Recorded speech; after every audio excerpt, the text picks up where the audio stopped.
Hey guys, tonight we're stepping straight into the bustle, clatter, and questionable aromas of the royal kitchen at the height of the French court. You've just been appointed as an official food tasteries, the person who takes the first bite, so the king doesn't have to gamble with his life. It's glamorous in theory, until you realize you might not make it past your first day. So, before you get comfortable, take a moment to like the video and subscribe, but only if you genuinely enjoy what I do here. And in the comments, tell me your city and the exact time you're listening. Now, dim the lights, maybe turn on a fan for that soft background hum, and let's ease into tonight's journey together. You step into the kitchen through a doorway that's older than most countries. The stone lintel worn smooth by centuries of cooks ducking under it. The air is thick with steam,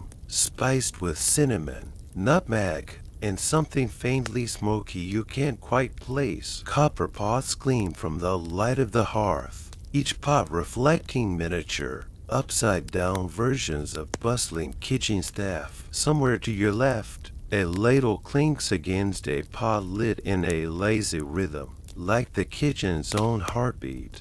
The head chef, his head towering like a castle turret, barely glances up from his chopping block. "You're the new one," he says, in a tone that somehow makes new sound like temporary. He slides you a wooden spoon loaded with what looks like a beige mystery. You've been here for less than a minute, and already you're chewing something you can't name. It's surprisingly pleasant, warm, rich, with the faint hint of wine. "You not," and the chef groans in approval. No one applauds, no one smiles. It's just the beginning of the day, and in this kitchen, beginnings are serious business. This is not a place where food is made, it's a place where history is plated 3 times a day. Each dish carefully balanced between culinary brilliance and political theater. You're given a short turn in of the palace kitchens, but of your spots, these are the exact points along the serving line where you will stand, sample,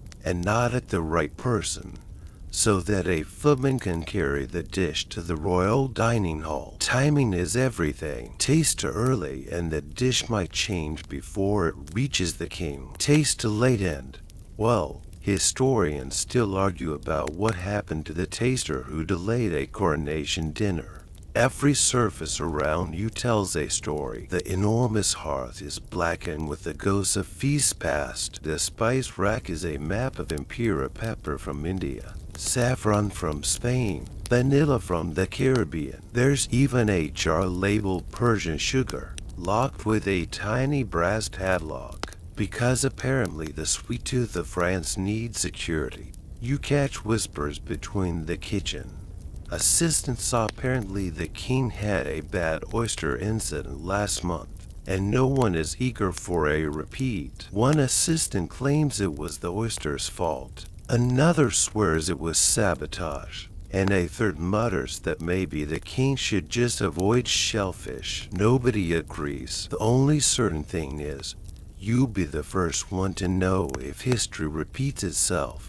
By the time the morning sun has shifted just enough to make the copper pots blaze, you've already tasted for different soups, free sauces, and one particularly suspicious meat pie. Your tongue is a battlefield of flavors, and you're starting to realize the royal kitchen is less about glamour and more about survival of both you and the king.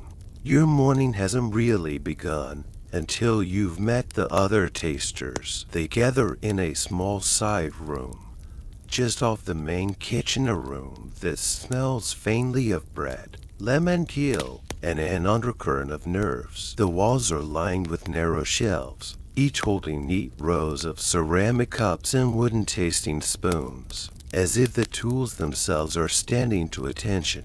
There's Claude, who's been here long enough to develop an eyebrow raise, that can signal an entire sense of opinion about a dish. He claims he can detect spoiled fish just by how the cook breathes when carrying it. Then there's Lewis, who tastes with her eyes closed and her head tilted, as though she's listening to the soup tell her its life story. You're not sure if this is a technique or just a personal quirk, but no one questions her results. The introductions are brief. This isn't a place where people linger over small talk. Instead, there's an unspoken efficiency. Dishes arrive in quick succession: silver trays, ceramic bowls, the occasional ornate sugar sculpture, and each taster steps forward, takes a measured bite, and passes the plate along with a short verdict. Too much vinegar, excellent balance, check the sauce for grit. The whole process feels oddly ceremonial,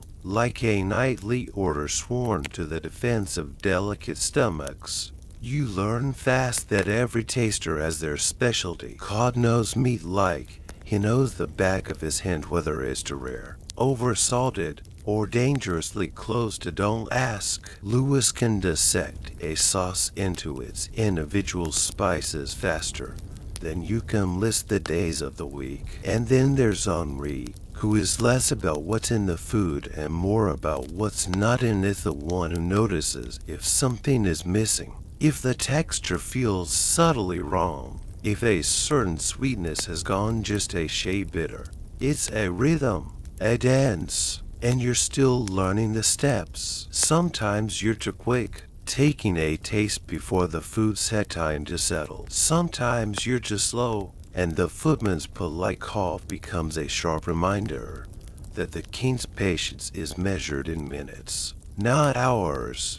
Someone offers you a cup of spiced wine in it for enjoyment, but as a palate cleanser. It's an odd mix of cloves, cinnamon, and a faint peppery heat, and it works surprisingly well. As you sip, Henri leans over and mutters, "Remember, it's not just about safety, it's about pride. Every bite we approve represents France." He says it like it's a gentle warning, and you take it as one. There's a moment of quiet when no dishes arrive. You notice a dusty book on a corner shelf, its leather cover cracked, the title nearly illegible. You pull it down just enough to read, Les Gauteurs du Roi King's Tasters. Inside are names, dates, and short notes. Lost to undercooked pheasant, 1612. Retired to the countryside, 1634. Fainted dramatically at wedding feast, 1641. Historians still argue about which of these stories are true, but here, every name feels like a shadow you're walking among. When the next dish arrives, a glossy roast duck glistening with orange glaze, you realize you're smiling without meaning to. This isn't just a job, it's a strange, dangerous kind of camaraderie. And in a palace where trust is as rare as saffron, that might be the most valuable ingredient of all. The real education begins when you're ushered into the grand dining hall not to eat, but to watch. You're there for a crash course in royal table etiquette, which, as it turns out, is less about how to enjoy a meal and more about how to survive a dinner party where every movement is choreographed like a ballet. The first thing you notice, the table is absurdly long. You could feed a small village down its length and still have space for the village square. Gold candlesticks line the center, each topped with a flame so steady it looks painted on. Servants move in perfect silence, sliding between chairs with trays balanced so effortlessly you suspect witchcraft. Your instructor is an older steward named Marchand, whose job is to ensure you understand the flow of a royal meal. "Time in," he says, with the gravity of someone explaining the phases of the moon. is everything. His Majesty takes his first bite exactly 7 seconds after the dish is placed before him. Not 6, not 8. He pauses to make sure you're absorbing this. Your taste must be complete before then. You're not trying to imagine what happens if you take 8 seconds. The look on Marchand's face tells you not to find out. There's more. Bowls of soup must be tested from the edge farthest from the kin. Apparently, this avoids disturbing the aesthetic symmetry of the dish. Bread must be broken, not sliced, before you try it. Cheese is tasted from mildest to strongest, unless the menu dictates otherwise, in which case the rule is to taste as the king's mood allows. No one explains how to predict that mood. The stewards rehearse the sequence of courses like actors owning their cues. You move through your paces. Stand here. Take a spoonful there. Step aside just as a servant swoops in to replace the plate. There's a point where you're told to remain perfectly still while someone refreshes the tablecloth by pulling it taut without disturbing a single goblet. The precision is unnerving. While you wait between rehearsals, you catch stray comments from other staff. Apparently, the rule about soup temperature neither too hot nor too cool was written after an incident involving a particularly dramatic prince who declared that lukewarm broth is an insult to the crown. Historians, you're told, still debate whether the prince meant it as an actual insult or just like making proclamations. When the real meal begins, you stand at your assigned point, heart doing its own impatient drumroll. The first dish arrives, a gleaming tureen of velouté. You lean forward, spoon in hand, and taste. Silky, delicate, a hint of truffle that lingers just long enough to whisper, "You're in France now." You nod to Marchand. He nods to the footman. The dish glides forward like a ship leaving harbor. As the courses pass, you realize this isn't just dinner, it's theater. And you're part of the backstage crew, unseen but vital. No one applauds you. But if you fail, the whole show falls apart. By the time dessert is served, you've memorized the timing so well, you could probably taste testing your sleep, which, given how long these meals last, is a skill you might need sooner than you think. The morning bread ritual sounds innocent enough until you're actually in it. You wake before the palace roosters even think about crowing. Slip into the kitchen and find the bakers already elbow deep in dough. The air is warm from the brick ovens, heavy with the scent of yeast and just a hint of smoke from the kindling. A long wooden table is lined with loaves cooling in perfect rows, each one shaped like it belongs in a painting. Beside them stands Pierre, the royal bread master, who treats every loaf like it's a small diplomatic envoy. "Bread," he says gravely, "is the king's morning piece." He doesn't elaborate, but the way he hovers over the loaf suggests peace is fragile.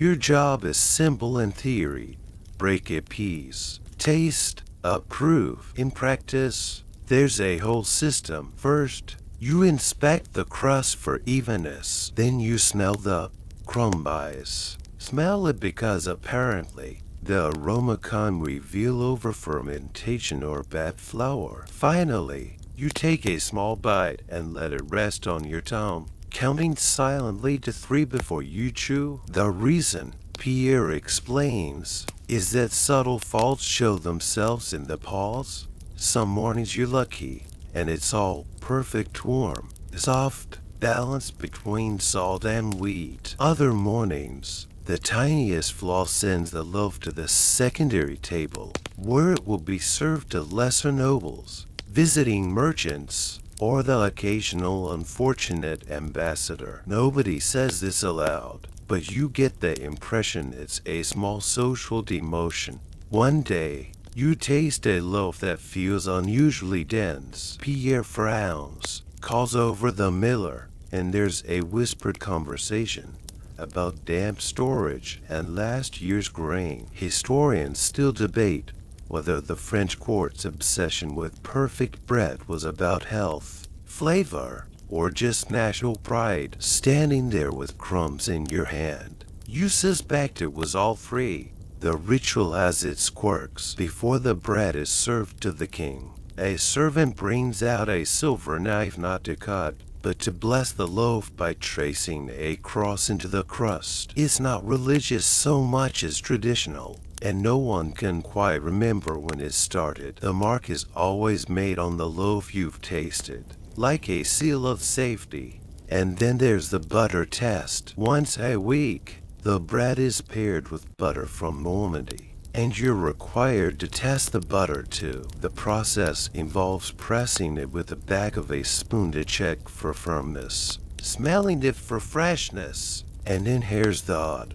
part: listening. Pierre swears that fresh butter makes no sound, but old butter has a faint hiss when spread. You've never heard it, but you pretend you do, just to feed in. By the time the loaf reaches the royal breakfast table, you've handled it more carefully than some people handle newborns. And as the king takes his first bite, you feel a quiet satisfaction. No applause, no nod of thanks, just the soft sound of bread breaking in the morning light, and the knowledge that today's peace is intact.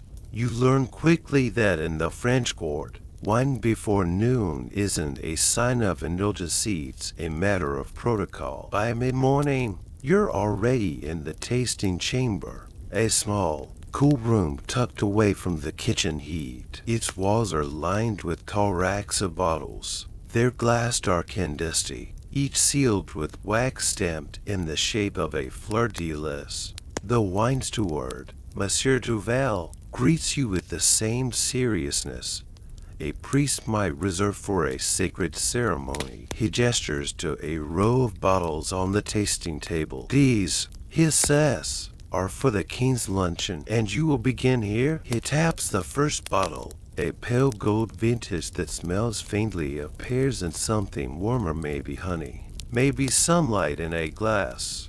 There's a process, of course. First, you inspect the cork for signs of seepage or mold. Then you pour just enough into a crystal glass to swirl, watching for clarity. Finally, you take a sip to drink, but to coat your tongue, roll in the liquid slowly before spitting it into a small silver bowl. This part still feels wasteful to you, but Duval insists it's the only way to taste without clouding the next bottle. Some wines are easier bursts of fruit, a clean finish. Others are trickier. One deep red has a faint bitterness that Duval debates with you for a full minute before declaring it suitable, but not inspiring. Another bottle fizzes unexpectedly, and the steward frowns so deeply you wonder if the grape harvest offended him personally. The conversation drifts into court gossip as you work. Duval tells you of the year a shipment from Bordeaux arrived spoiled,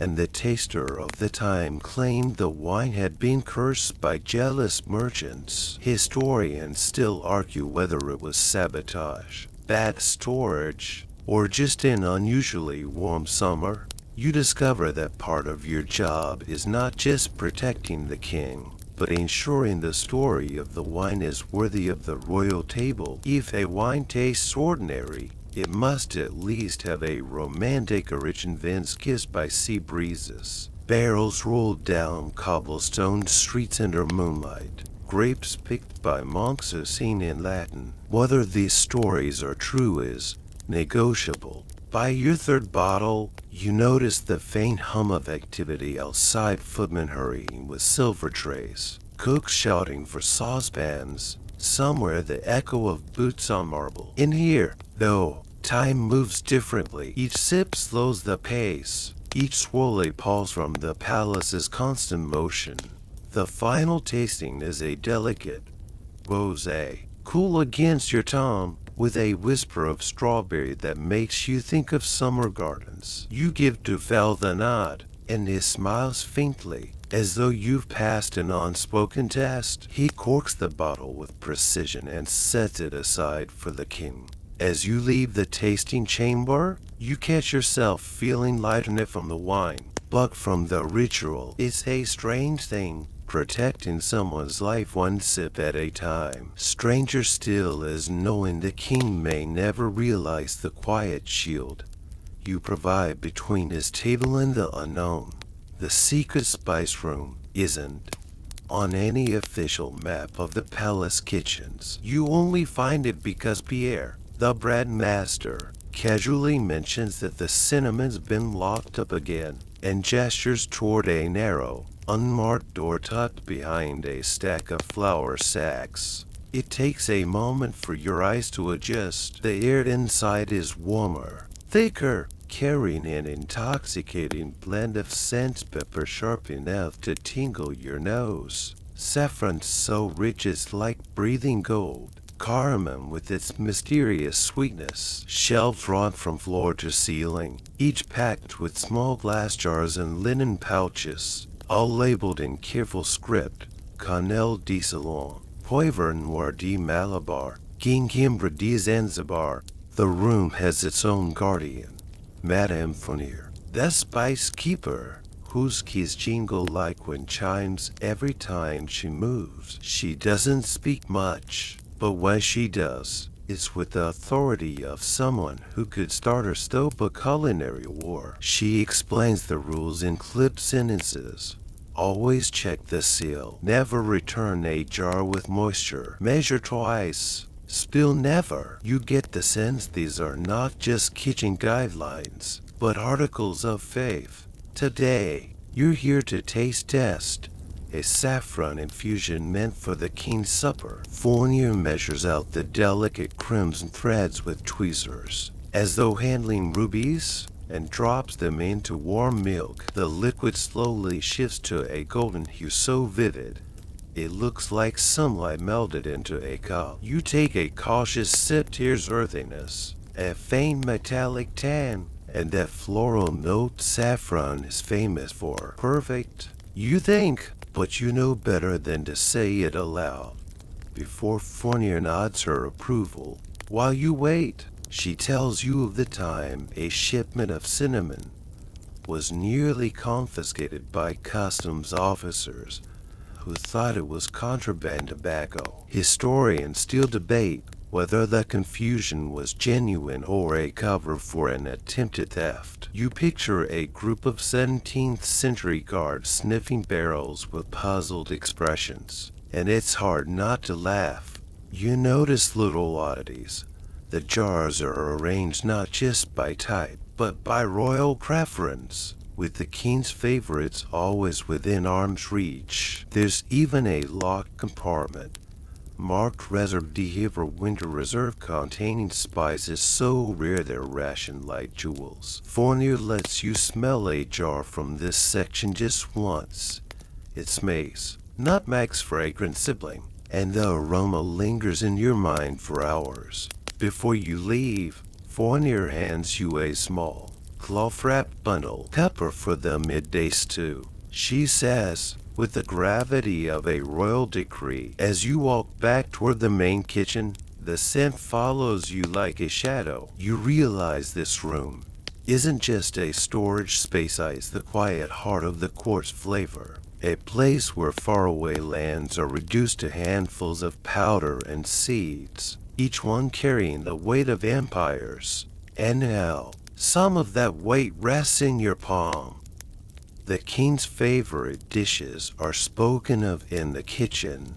The way bards speak of legendary heroes, always with a little awe, a little exaggeration, and a pinch of competition over who makes them best. You first hear the list from Marchand, the steward, who recites it as if he's reading sacred scripture: a slow-cooked beef stew with prunes, a delicate fish poached in white wine, and an almond cream tart so rich it's rumored to have ended more diets than diplomacy ever could. Your introduction to one of these dishes comes on a rainy afternoon. The kitchen smells of onions and thyme, the air misted with steam rising from a heavy copper pot. Inside is the famous buffo pruno, the beef stew with prunes. The meat is so tender that when the chef presses it with a wooden spoon, it surrenders without protest. The prunes, plump and dark, have given their sweetness to the sauce, turning it into something that feels both hearty and indulgent, like wearing silk pajamas in winter. You take the tasting spoon and calls. There's a kind of nervous hush, as if the entire kitchen is leaning in. The first sip is rich, layered beef, fruit, herbs, and the faint sparkle of wine. You nod, and a ripple of relief moves through the room. The dish will make its way to the king. The chef, a stout man named Leffer, seizes the opportunity to tell you the stew's origin story. Depending on who you ask, it was either invented to use up leftover dried fruit, or it was a carefully designed flavor experiment by a 14th century royal chef with a flair for drama. Historians still can't agree, which only makes the legend more appealing. Later that week, you meet the almond cream tart. The pastry shell is as crisp as a fresh sheet of parchment. The filling pale gold and glossy under a thin layer of caramelized sugar. You taste it and understand instantly why the king loves it. It's not just sweet, it's balanced. The almond flavor deepened by a hint of orange blossom water. It feels like the culinary version of a wink. You also learn that favorites can be dangerous. One of the older tasters tells you about the pheasant incident, when a bird that was supposedly the king's seasonal favorite turned out to be slightly overaged. The reaction wasn't dramatic, no fainting, no outrage, but the dish disappeared from menus for years afterward. Sometimes in the court, silence is the loudest punishment. As you hand off the tart to a waiting footman, you realize your role isn't only about safety, it's about continuity. These dishes are more than meals, they're traditions, woven into the rhythm of the court, and every time you approve one, you're helping that rhythm keep it steady. Royal beat, decoding the menu in Old French, is like trying to read a letter from a friend who has beautiful handwriting. In another alphabet, the parchment is delivered to you each morning by a young page, always rolled and tied with a silk ribbon. It looks elegant until you unroll it and see lines of flowing script peppered with words that feel almost, but not quite, like modern French. The headings are grand: potages, entrées de broche, entremets, sucres. Underneath are dish names that sound like riddles. Hackepa de menus herbes, a stew of small herbs, though exactly which herbs is never specified. Tour de paches d'anguilles and il pie, though it takes you a few moments to be sure it isn't a metaphor for something political. Marchand, the steward, hands you a small, leather-bound glossary compiled by previous tasters. It's a strange little book, with definitions written in cramped handwriting, occasional doodles of fish, and the occasional sarcastic comment, avoid if it smells of the river at low tide. It tells you this glossary is your lifeline. Without it, you risk confusing a ragout with a racket fin, which apparently once led to a diplomatic embarrassment involving the ambassador of Savoy. Historians still argue over the details, but the phrase soup plate incident is mentioned with the same solemnity as a war story. You practice by reading the menu aloud, sounding out the words slowly, tasting them in your mouth like the dishes they describe. Some are beautiful. Pour la belle Helm rolls off the tongue like a love poem. Others are intimidating. Salmon emet la Chambord feels like an entire paragraph disguised as a dish. Occasionally, the menu hides surprises. Today, you spot a listing for Gillet de Cerises au Muscat, a cherry jelly with muscat wine, which you've never seen served before. You ask the chef about it, and he shrugs. The king saw it in a book. He says, and now we make it. You imagine His Majesty flipping to an old cookbook, like it's the latest fashion catalog. The real challenge comes when the menu uses poetic descriptions instead of direct names. Soup of the morning dew turns out to be a light broth with fresh herbs. Forest skipped means wild mushrooms sautéed with garlic. And then there's sunset on the river, which is apparently just trout with saffron. By midday, you've translated the whole thing into terms you can understand, scribbling quick notes in the margins for your own use. When the first course arrives, you realize that knowing what's in a dish before you taste, it changes the experience. It's like reading the stage directions before a play. You're not just tasting food, you're watching a script unfold, one course at a time. After hours of the kitchen's heat and the dining hall's formality, an afternoon in the royal garden feels like stepping into another world. The air is cooler, touched by the scent of lavender and freshly turned earth. Bees hum lazily between rows of flowers, and somewhere in the distance, a fountain's steady trickle keeps time like a slow metronome. You're here for what sounds like the easiest task of the day, tasting fresh herbs and vegetables before they make their way into the evening meal. The garden's head gardener, Monsieur Armand, greets you with a slow nod and hands you a small wicker basket. We start with the lettuces, he says, leading you down a row so perfectly green it could be mistaken for a painted backdrop. The tasting is simple in action. Pluck a leaf, inspect it for blemishes, take a bite. But Armand insists on precision. Lettuce should be crisp without being brittle, cool on the tongue, with just a whisper of sweetness. If it squeaks between your teeth, he tells you, it's too old. You file that away under things you never thought you'd learn. You move on to herbs. Basil that's almost peppery, mint so bright it feels like a breath of winter in summer, thyme that lingers long after you've swallowed. Armand points out subtle differences between plants grown in sun and those in partial shade. You start to realize this is a kind of tasting entirely separate from the grandeur of the kitchen. Here, the flavors are simple, unadorned, but just as telling. Halfway through, you notice the gardeners have their own silent code. One man adjusts his head twice, while looking toward the orchard, apparently a signal that the pears are ready. Another waves a small trowel in a particular arc to indicate a bed needs more water. Armand shrugs when you ask about it. We can't shout across the garden. The king likes his peace. There's history in these rows, too. Armand tells you about the time a batch of rosemary was rejected because it had been planted close to lavender, giving it a strange perfume. Historians, he says, still argue whether it was truly unpleasant or just ahead of its time. Your basket slowly fills.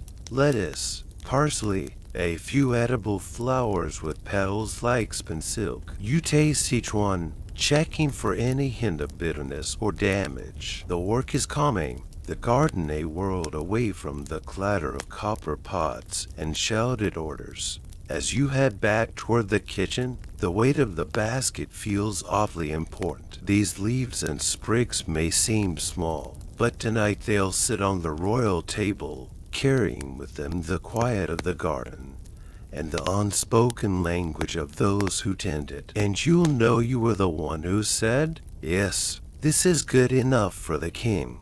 The queen's unscheduled banquet begins the way all small palace emergencies begin, with a page running into the kitchen, slightly out of breath and trying to look calm. Her Majesty will dine with guests this afternoon, he announces, as she requests something impressive. He doesn't specify what impressive means, which is either a challenge or a trap. The kitchen erupts into motion. Pots are pulled from hooks, knives flash, and somewhere a chicken squawks its final protest. You're told your role will be critical, which is a polite way of saying you'll be tasting dishes on a timetable so tight it might qualify as a sporting event. There's no set menu, just an evolving list of ideas shouted across the room. The pastry chef proposes swan-shaped cream puffs. The fishmonger insists on oysters, because nothing says luxury like seafood in questionable weather. The vegetable team suggests asparagus, which earns an immediate blame from someone in the corner. Your first tasting is a velvety mushroom soup, earthy and rich, but a little too heavy for a midday feast. More parsley, you say, surprising yourself with the decisiveness in your voice. It's whisked away for a just minute before you can second to guess it. Next comes a roast duck with a glaze so glossy you can see your reflection. You try a perfect flavor, but the skin needs more crispness. The chef nods and sends it back to the fire. As the courses pile up, you start to feel like a conductor, trying to keep an orchestra in sync. Timing is everything. Dishes have to be tasted at the exact moment they're ready, then adjusted without losing their place in the parade toward the dining hall. Somewhere between the fish course and the pastry experiments, a dispute breaks out about whether the queen prefers her custard scented with vanilla or orange blossom. Both, you suggest, in separate dishes. The room pauses, considers, and then splits into two teams. You're not sure if you've solved the problem or just doubled the workload. The pace is dizzying, but there's an undercurrent of camaraderie. Even the stern spice keeper, Madame Fournier, appears with a jar of cinnamon in case the dessert needs a whisper of warmth. It feels like everyone is working toward the same invisible mark of approval, a slight smile from the queen.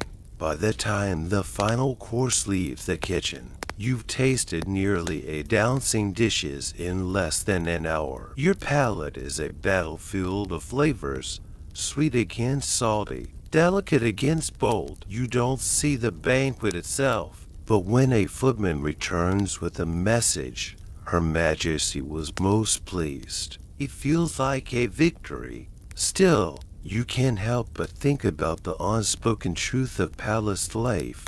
Today's triumph will be forgotten by tomorrow's meal, and so will you until the next time the queen calls for something impressive. Tasting for the royal guests is a different game entirely. When the king entertains visiting dignitaries, the menu bends toward their homeland's flavors, but always with a French flourish, as if to say, welcome, but remember where you are. Today, the palace is hosting envoys from the Ottoman Empire. The kitchen has been transformed into a spice bazaar. Cumin and coriander in the air. Skewers of lamb sizzling over charcoal. Trays of jewel-like sweets cooling on marble slabs. You're stationed near the center. Your role clearing sure every dish is safe, balanced, and presented in a way that would make both the king and his guests nod in approval. The first tasting is a dish called palaver, studded with pistachios and golden raisins. It's fragrant with cinnamon and cloves, richer than anything served at yesterday's lunch. You take a bite, let the flavors bloom, and nod. Perfect. The cook exhales, perhaps for the first time all morning. Next comes a platter of lamb kebabs, the meat tender and perfumed with smoke. You notice the marinade's subtle tang and ask the chef about it. Pomegranate molasses, he says proudly, a gift from the ambassador's own kitchen. The note of pride in his voice is clear. This isn't just cooking, it's diplomacy on a skewer. Dessert is a challenge.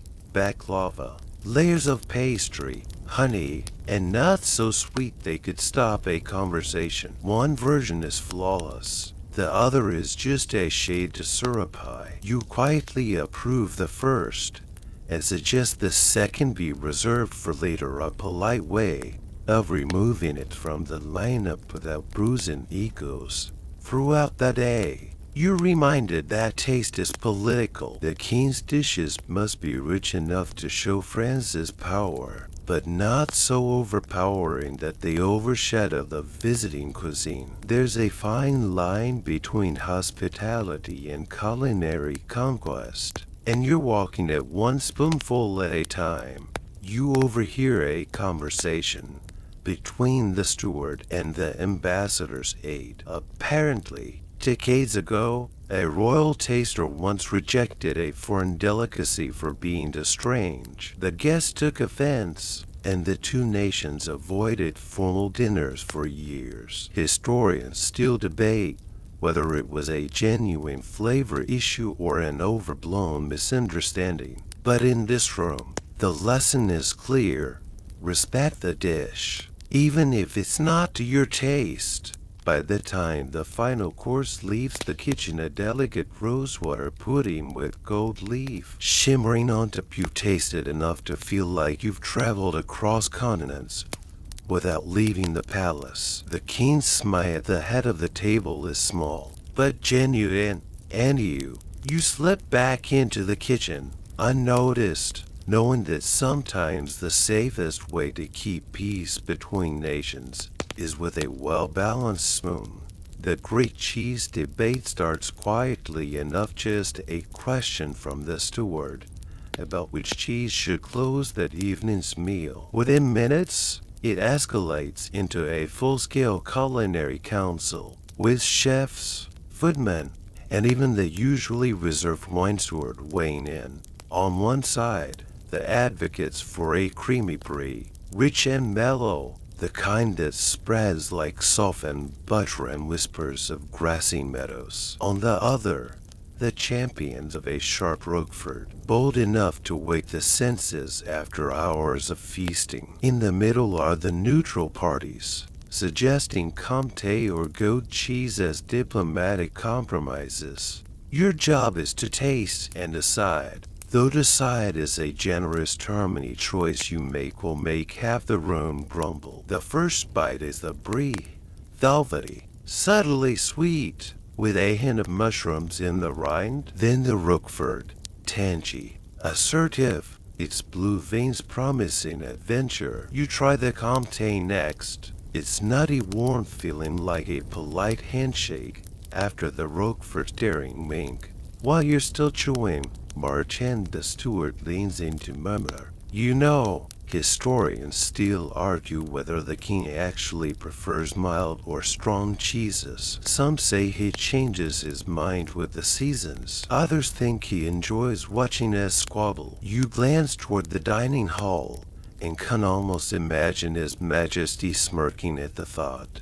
The debate spirals into absurdity. One chef insists the brie is a queen's cheese, unfit for the finale of a royal repast. Another counters that the Roquefort is too aggressive for delicate palates. Someone in the back mutters about the scandal of 74, when an overly ripe poisson was served and caused an ambassador to faint. Whether the fainting was genuine or theatrical is, naturally, still disputed. In the end, you propose a trio brie, Roquefort, and Comté arranged in order of intensity, with a garnish of fresh figs to tie them together. The room pauses. Slowly, grudgingly, the heads nod. It's not a victory so much as an armistice, but it will do. When the cheese platter is finally sent out, you catch a glimpse of it in the hands of a footman. Pale gold, creamy white, and marble blue on polished silver. The figs nestled like small jewels between wedges. You know the king will take his time, sampling each in turn, and you can't help but think that somewhere, centuries later, scholars might still be arguing about what that choice really meant. An unexpected dessert is always a mixed blessing in the royal kitchen. On one hand, surprised and delight the court, On the other, surprise can also cause a flurry of panicked glances from every chef, steward, and taster in the building. It begins when a small wooden crate arrives at the servant's entrance, marked only with a wax seal you don't recognize. Inside are strange fruits, round, deep purple, with a faint floral scent. The gardener identifies them as prunes de damas, a rare variety said to come from far-off markets in the Levant. No one remembers ordering them, which makes them immediately suspicious and immediately fascinating. The pastry chef, Leffer, decides on the spot to make something of them. He stews the prunes gently in wine and honey, then folds them into a custard so pale it's almost ivory.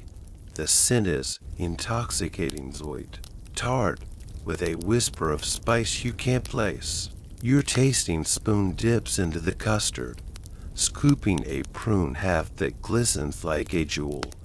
The texture is soft without being mushy, the flavor layered, the fruit's tang mellowed by the richness of the custard, the wine's warmth cutting through the sweetness. You pause, not because you're uncertain, but because it's rare to taste. Something both entirely new and instantly comforting. Of course, there's debate about how it should be presented. Leffer wants a grand display with sugared petals and spent sugar towers. The steward argues for restraint, reminding everyone that the king values elegance over ostentation most of the time.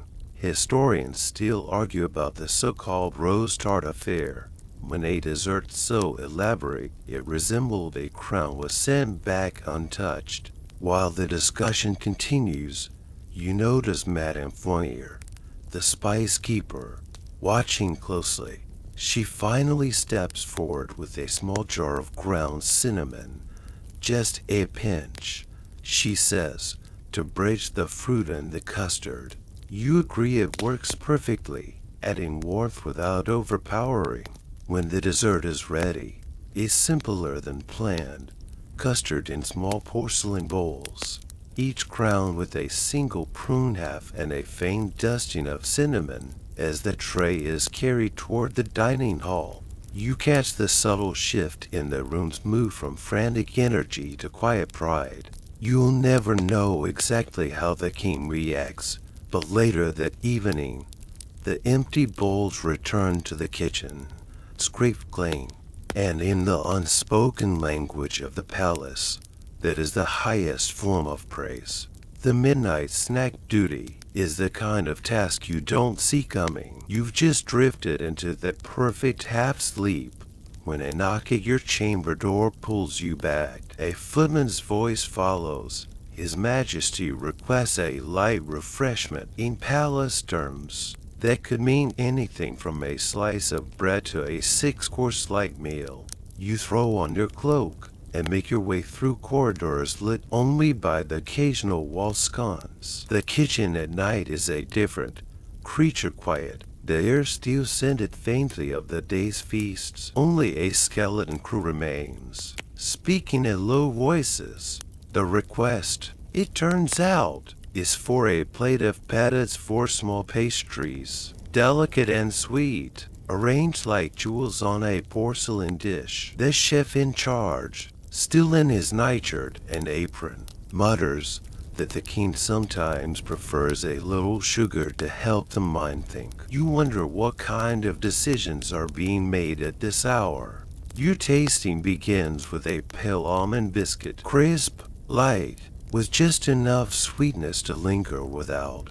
Clean, perfect. Next, a miniature tart filled with apricot jam. Its bright flavor a sharp contrast to the sleepy hour. The final bite is a tiny square of chocolate sponge, rich enough to feel almost rebellious at midnight. There's no rush from the footman, but you sense the subtle urgency. The king is awake, waiting, and in the hierarchy of palace priorities, a well-timed snack can matter as much as a well-timed tree. You approve the plate, and it's whisked away into the quiet corridors. While you wait for confirmation, the chef tells you a story. Years ago, a midnight request for strawberries out of season resulted in an impromptu trip to the hothouses, followed by a full debate over whether the berries were to forward for winter. Historians, he says, still argue whether it was a matter of taste or a test of loyalty. When the footman returns, the tray is empty save for a single crumb. His Majesty was content, he says, with the kind of formality that means more than it sounds. You take that as a win. On your way back to your room, you notice the palace feels different at night, less grand, more human. The marble floors don't echo as much. The air feels warmer, and for once, you don't hear the constant hum of work, just the quiet satisfaction of having kept the king's late-night hunger and perhaps his mood well fed. Your final feast isn't official food. Taster begins with a sense of ceremony you didn't expect. The steward meets you at the kitchen door with a nod that feels heavier than usual. Tonight, he says simply, is special. The menu is a parade of the court's greatest hits.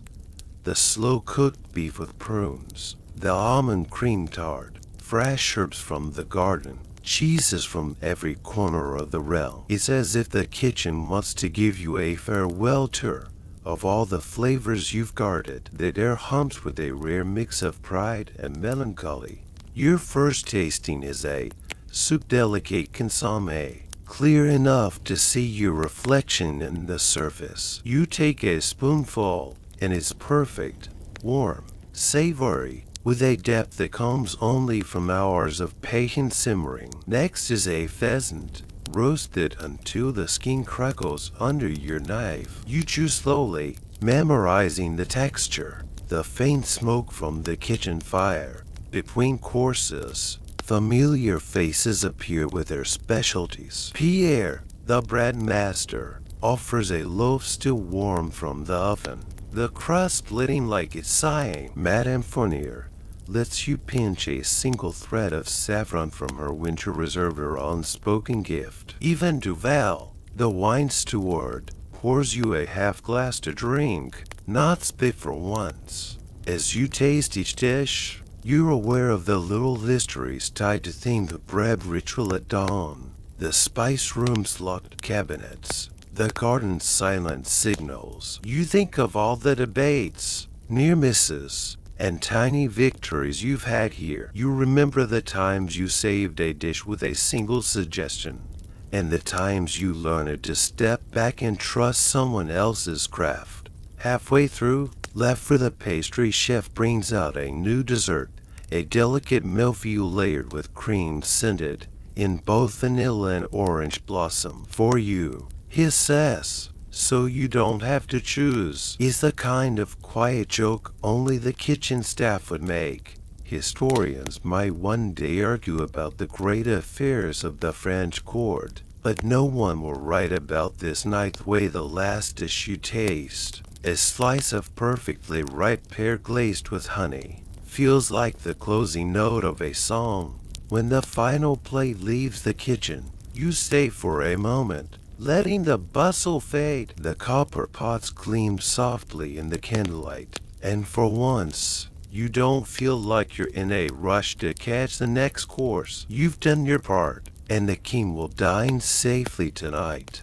You leave through the same stone doorway you entered on your first day, but now the air feels different, cooler, lighter, as if the palace itself has exhaled.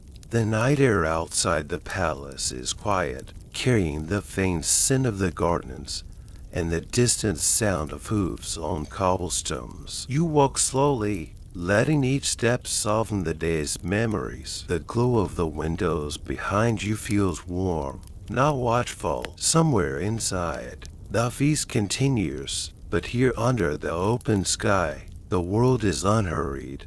You think about the tiny details curl of seam from a teacup, the way bread sounds when it breaks, A pause before a nod of approval. They drift together in your mind like the last notes of a lullaby. Your pace slows even more. The cobblestones underfoot are cool. The air brushes your face like silk. You don't need to rush. There's nothing left to taste tonight. By the time you reach your quarters, your shoulders have dropped. Your breath is easy. You slip inside, close the door gently, and let the quiet settle around you. Somewhere beyond the walls, the court hums on. But for now, your world is still.